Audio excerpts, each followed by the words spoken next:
রক্ত দেয়া অনেক বড় ইবাদত, জানেন এটা? মুমূর্ষু ব্যক্তিকে যদি রক্ত দেন, আপনার এই রক্তের কারণে যদি কারো প্রাণ বেঁচে যায়, তাহলে আপনি কেমন যেন গোটা বিশ্বের সব মানুষের প্রাণ বাঁচিয়ে দিলেন।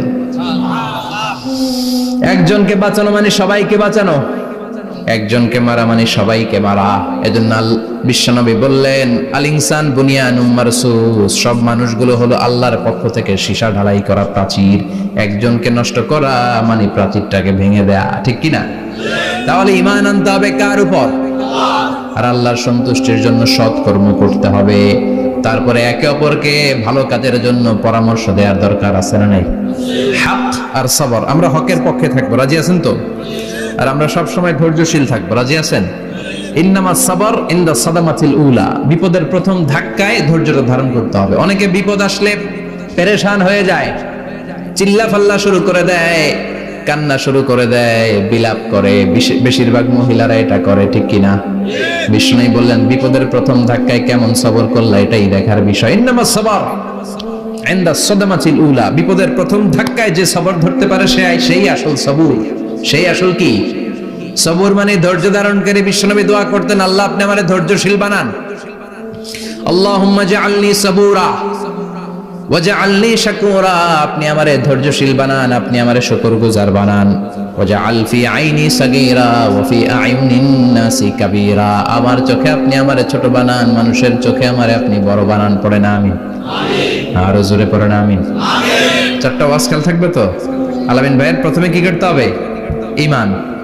ঈমানের পরে সৎকর্ম, তারপরে হক আর সবর, এগুলো মেনে চলতে হবে। রাজি আছেন তো? আরো জোরে পড়েন ইনশাআল্লাহ। আসুন আমরা আল্লাহকে ফরমালি থ্যাঙ্কস দেই, শুকরিয়া জানাই, কালিমাতু শুকুর পড়ি, আওয়াজ করে আমরা পড়ি আলহামদুলিল্লাহ। পড়েন রব্বানা লাকাল হামদ হামদান কাসীরান।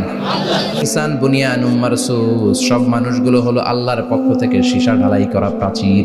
একজনকে নষ্ট করা মানে প্রাচীরটাকে ভেঙে দেয়া, ঠিক কিনা? তাহলে ঈমান আনতে হবে কার উপর? আর আল্লাহর সন্তুষ্টির জন্য সৎ কর্ম করতে হবে। তারপরে একে অপরকে ভালো কাজের জন্য পরামর্শ দেওয়ার দরকার আছে না নাই? হক আর সবর, আমরা হকের পক্ষে থাকবো, রাজি আছেন তো? আর আমরা সব সময় ধৈর্যশীল থাকবো, রাজি আছেন? ইন্নামাস সাবর ইনদা সাদামাতিল উলা, বিপদের প্রথম ধাক্কায় ধৈর্যটা ধারণ করতে হবে। অনেকে বিপদ আসলে পেরেশান হয়ে যায়, চিল্লা ফাল্লা শুরু করে দেয়, কান্না শুরু করে দেয়, বিলাপ করে। বেশিরভাগ মহিলারা এটা করে, ঠিক কিনা? বিষ্ণু বললেন, বিপদের প্রথম ধাক্কায় কেমন সবর করলা এটাই দেখার বিষয়। ইন্নামাস সাবর ইনদা সাদামাতিল উলা, বিপদের প্রথম ধাক্কায় যে সবর ধরতে পারে সেই আসল সবুর। সেই আসল কি? সবর মানে ধৈর্য ধারণকারী। বিশ্বনবী দোয়া করতেন, আল্লাহ আপনি আমারে ধৈর্যশীল বানান। আল্লাহুম্মা জাআলনি সাবুরা ওয়াজআলনি শাকুরা, আপনি আমারে ধৈর্যশীল বানান, আপনি আমারে শুকরগুজার বানান। ওয়াজআল ফি আইনি সাগীরা ওয়া ফি আয়ুনিন নাসি কাবীরা, আমার চোখে আপনি আমারে ছোট বানান, মানুষের চোখে আমারে আপনি বড় বানান। পড়ে না আমিন? আমিন। আর জোরে পড়ে না আমিন? আমিন। চারটা ওয়াজ কাল থাকবে তো? আলামিন ভাইয়ের প্রথমে কি করতে হবে? ঈমান। ঈমানের পরে সৎকর্ম, তারপরে হক আর সবর, এগুলো মেনে চলতে হবে। রাজি আছেন তো? আরো জোরে পড়েন ইনশাআল্লাহ। আসুন আমরা আল্লাহকে ফরমালি থ্যাঙ্কস দেই, শুকরিয়া জানাই, কালিমাতু শুকুর পড়ি, আওয়াজ করে আমরা পড়ি আলহামদুলিল্লাহ। পড়েন রব্বানা লাকাল হামদ হামদান কাসীরান তাইয়িবান মুবারাকান ফীহি ইয়া রাব্বি লাকাল হামদু কামা ইয়ানবাগি লিজালালি ওয়াজহিকা ওয়া আযীমি সুলতানিকা। লাকাল হামদু বিল ঈমান, লাকাল হামদু বিল ইসলাম, লাকাল হামদু বিল কোরআন। প্রশংসা করলাম কার? জোরে বলেন কার? সব সময় প্রশংসা করতে হবে কার? সে আল্লাহর পাঠানো সব চাইতে দামি মর্যাদাবান আসমানি কিতাবের নাম হচ্ছে কি? চিল্লায় বলেন কি নাম? এই যে সূরাতুল আসর তেলাওয়াত করেছে, কোন কিতাবে আছে? কথা বলেন।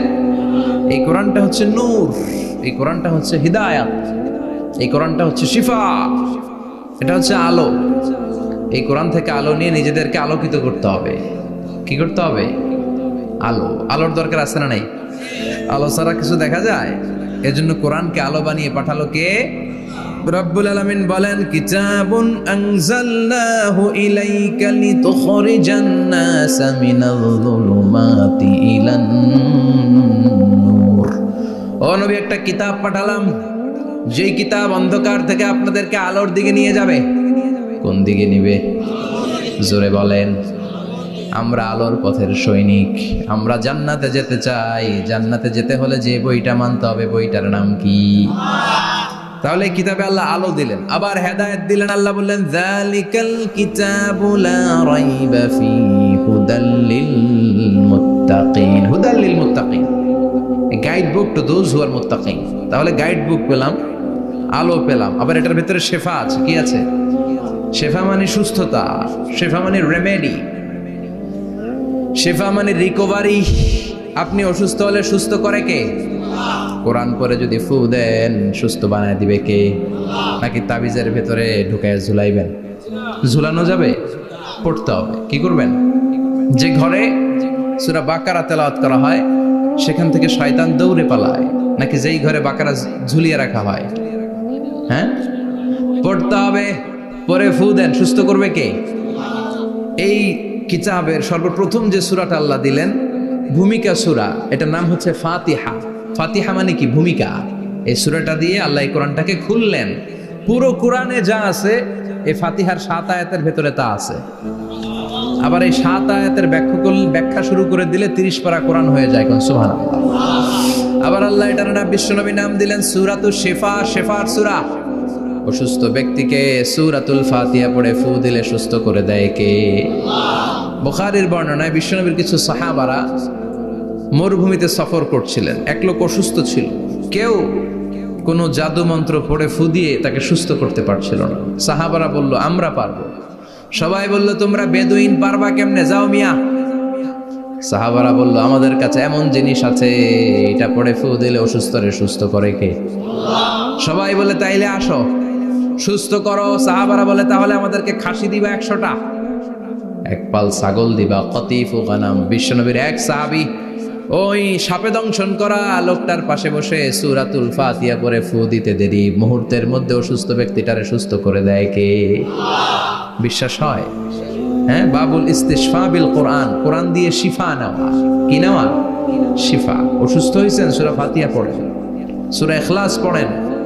বিশ্বনবীর হাতে একবার বিচ্ছু কামড় দিল, বিশ্বনবী সূরাতুল ইখলাস পড়লেন, সূরাতুল ফালাক পড়লেন, নাস পড়ে ফু দিলেন, ভালো করে দিল কে? আমরাও যারা অসুস্থ, আমরাও যদি ইখলাস, ফালাক, নাস পড়ি, ফাতিহা পড়ে ফু দেয়, আমাদেরকে ভালো করবে কে? বিশ্বাস হয়? বিশ্বাস হয় না কার? দেখি। সবার হয়? আল্লাহ আমাদের বিশ্বাস করো, মজবুত করো। আরো জোরে পড়ি আমিন।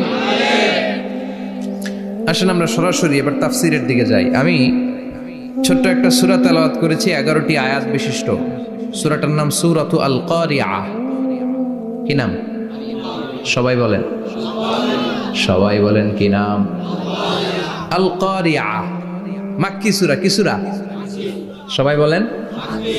মনে রাখতে হবে, এই যে উনি সূরা আসর থেকে কি বললো, কি পয়েন্টস গুলো নিয়ে যেতে হবে, যে এটা এটা এটা। সূরাতুল কারিয়ার কি পয়েন্টস গুলো কি নিয়ে যেতে হবে, এইটা এটা এটা। সূরা ফাতিহার মধ্যে আল্লাহ বেসিক কি কি পয়েন্ট হাইলাইট করেছেন, এগুলো আমাদেরকে শিখে যেতে হবে। তা না হলে শুধু আসলাম, স্লোগান দিলাম, কাঁদলাম, মোনাজাত ধরে জিলাপি নিয়ে চলে গেলাম, কোনো লাভ হইল? কথা বলেন। তো আমরা যে সূরাটা থেকে আজকে কথা শুনতে চাই, সূরাটার নাম হচ্ছে, সবাই বলেন, আল কারিআ। আল কারিআ মানে বিকট আওয়াজ। আল কারিআ মানে কি? ভয়ঙ্কর আওয়াজ। ভয়ঙ্কর আওয়াজ শোনেন নাই কখনো? কোথায় শুনছেন? হ্যাঁ, বিজলি। ও বিজলিতে শুনছে, থান্ডার, বজ্রপাত। আসলে অনেক আওয়াজ হয়, তাই না? আপনারা আঞ্চলিক ভাষায় বিজলিতে কি বলেন? ঠেড়া। ঠেড়া। বিজলি চমকেছে, ঠিক আছে। তো সে সবচেয়ে ভয়ঙ্কর যে আওয়াজটা তার জীবনে শুনেছে সেটা হচ্ছে ঠেড়া, মানে বিজলি চমকালে যে থান্ডার, ভয়ঙ্কর আওয়াজ। আর কে কি আওয়াজ শুনছেন ভয়ঙ্কর জীবনে? হ্যাঁ, কই শুনছো? কও কিসে? বানসিরিক। ভেড়ার ডুপ্লিকেট ভার্সন বানসিরিক। আলামিন ভাই, আপনি সবচেয়ে ভয়ঙ্কর আওয়াজ কোথায় শুনছেন শুনি? মানে সবচেয়ে ভয়ঙ্কর আপনি আওয়াজ জীবনে কোথায় শুনছেন? এই যে টিউব ফুটে গেছে, অর্থাৎ টায়ার পাংচার হলে ভয়ঙ্কর আওয়াজ হয়। চমৎকার আসলে। তো রিক্সার টায়ারের চেয়ে ট্রাকের টায়ার পাংচার হলে আরো ভয়ঙ্কর আওয়াজ শুনছেন? রাস্তায় মাঝে মাঝে আমরা রাতকে রাত চলি, তো মাঝে মাঝে টায়ার পাংচার হয়, ভয়ঙ্কর আওয়াজ হয়, ভীষণ আওয়াজ। তার মানে বজ্রপাতে ভয়ঙ্কর আওয়াজ, ট্রাকের টায়ার পাংচার হলে ভয়ঙ্কর আওয়াজ। আর কি আওয়াজ আছে?